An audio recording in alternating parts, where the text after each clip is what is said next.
So in episode 2, within the first 30 seconds, the girl loses her damn arm. Okay, Staff is the MVP of the entire show. First of all, if I lost my arm and they were like, hey, it's going to be 2 years to get it back, I'd probably do the 2 years of, like, that's perfectly reasonable, but she was just like, nah, got to get back to the zoo, just chop it off. Yeah. And what's crazy is, I mean, maybe it's because I wasn't paying attention or they did a very good job at hiding it. Before that happened, I didn't even notice that she didn't have an arm. Neither did I. And for the record, from my deep research of these people, he identifies as a he. Oh, okay. Just for the record. I did not know that. Yeah, neither did I until I did the backstory. So, but yeah, I mean, and he's like, well, it's been 5 days. I got to go back to the zoo. I don't. He doesn't sound like that. I don't. That was a horrible impression. I loved that it happened, and then you pan over to Joe, and the 3 most hilarious things probably in the entire episode. He throws on the EMT jacket out of nowhere. Like, where did you get that? Did you go in your closet to find that? I saw something on Twitter. It was like, the drip never stops, even if someone just lost their arm. And then he goes into the gift shop and he's like, hey, someone's arm just got ripped off. You want a refund? Yeah. Like, that's not really the best way to get a good Yelp review. Right. I think they're concerned with that. Or even have internet, maybe. Yeah. They have internet, but they don't know how to use Yelp. Yeah, because I saw he uses a Yahoo email address, by the way. Nice. Which, you know. So then I put WTFFFFFF, because then we meet Travis Maldonado or whatever, who we are introduced by Joe saying to him, quote, tell them more about your feet. Do you remember that quote? Yeah. Yeah. And then Travis proceeds to tell them about his feet. I have huge feet, blah, blah, blah. I mean, what? And then we realize or find out that Travis is his second straight husband. Like, oh, what? But we don't know yet that either of them are actually straight. Right. So we're just kind of like, oh, okay, I guess. This is what happens in Oklahoma. Yeah. So how is Joe getting, who's a eccentric older gay man, hillbilly gay man, getting 2 straight husbands, and the cult leader getting 5, hot wives, and Carole and all of her ex-husbands, and my Tinder is dry as F. So I guess, no, and they say it, they say like the tigers, it's the tigers. They're right. magical. I mean, the drugs too, probably, but like the tigers, like, think about, I can't remember her name right now, but the girl that used to work for Doc Antle, and yes, she talks about like her time on the zoo, and she worked there for like 10 years every day, with the exception of when she was resting from her mandatory boob job. Right. And she says, like, she reads about it and like, she just loves the animals so much. Like, there's something powerful about them, I guess. And then you find yourself in this crap situation and you're like, well, the best option for me is probably to pursue some sort of romantic or sexual relationship with the owner so I can have more perks. Right.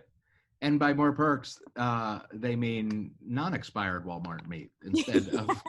Well, and I thought it was very interesting too. I can't remember it's episode 1 or episode 2, but when you meet Doc and, he is eccentric in I really liked him at first, and then I kind of grew to hate him. But what I really like about Doc and Joe is like, they have completely different methods of doing things, but they always sort of respect each other. Yeah. Throughout the entire documentary. Like, they have a mutual hate for Carole. They have a mutual love for animals.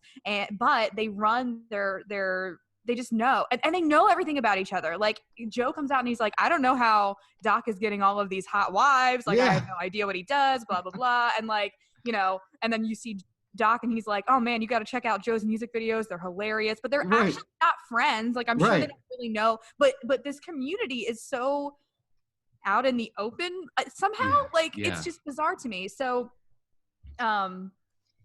So I did really initially like Doc, and he said something like, oh man, it takes like $10,000 a year to feed one tiger. Like we do things very big. So it's $600 admission just to get in my park. And then it pans over to Joe and he's like, I can feed a tiger for $3,000 a year. Right. Here's expired meat. And like, you know, the cops or the highway safety people are just like, hey, got some roadkill. Like, yeah.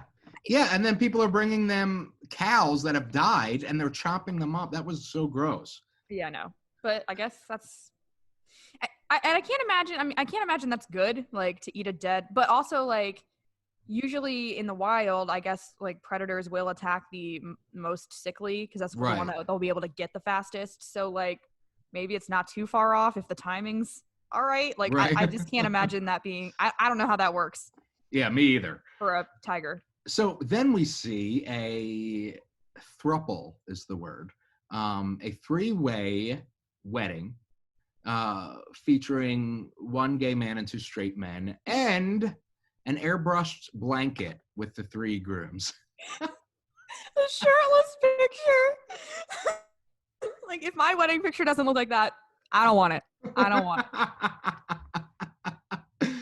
These are insane. And then that's when we realize that Doc Antle pays the girls $100 a week. And they work 12-hour days, 7 days a week. Yes. What the heck? What? Like, no wonder he's raking it in at that point. Like, you're charging $600 a ticket. You're paying people $100 a week to work 12-hour days, 7 days a week. Like, what? And then, of course, Carole Baskin.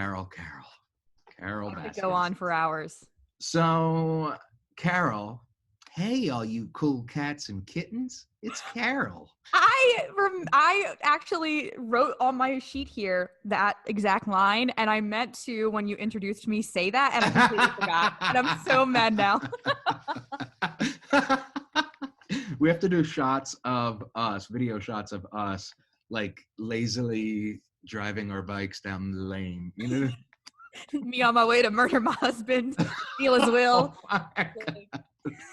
Gradually riding my bicycle with the basket and the bell.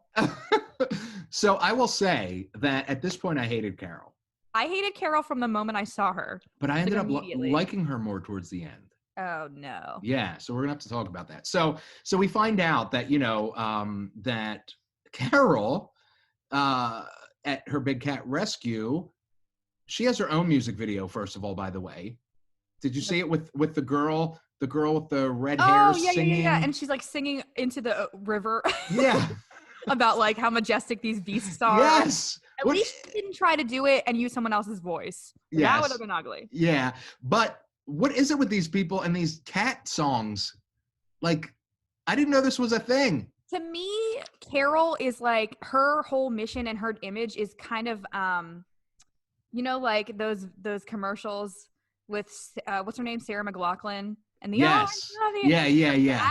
So she tries to like market like this guilt and this right heartstrings. So that's kind of where she gets her inspiration. It's just not as well done. Yeah, that's true. So, and then of course we find out that Carole has her own volunteer system where these people, first of all, they go by shirt color. So it's like so well done though. It really is. Like, she should be doing like huge nonprofits across the country. It's like, I work 6 days a week, 12 hours a day. And after the first year, I get a yellow shirt. And I get paid $0. Right. I get a yellow shirt. That is right. And then she's like, I don't even know these people's names. They've been here for 5 years. And I'm like, I should probably learn who you are, Becky. Like, what? And what I just bothered me, like the second, like she's like, oh yeah, we give them a nice place to live. And I'm like, all right, I understand that, like, if you were to take a tiger who was nursed by a human, you can't just release them into the wild. Right. Obviously, they're not going to know what to do. They're expecting to be fed. They're going to die. But you think it's a better solution to put them in the same cage and then charge people admission to come see your zoo. What is the difference? Like, exactly. That made me so mad when she was doing like the video, like, oh, and then people were like, I love this place so much. It's like the Ritz-Carlton of Tiger State. Like, are you kidding me? You know what the real Ritz-Carlton for tigers is? The wild. Right. But okay. Susan. Oh, Susan. So, another quote, that Tim Stark guy who ends up becoming important later, he says at that point to Doc Antle, because we go on a tour of not really Doc Antle's zoo, but his wife's houses as we're And they're all driving. really big. Yeah. He's like, Yay. here's China's house, here's Bebe's house, here's Starwind's house. It's like They have to like change their name and everything. and it was like, what? So anyway, so then Tim Stark says, I love this quote, and he's talking to Doc Antle, talking about Doc Antle.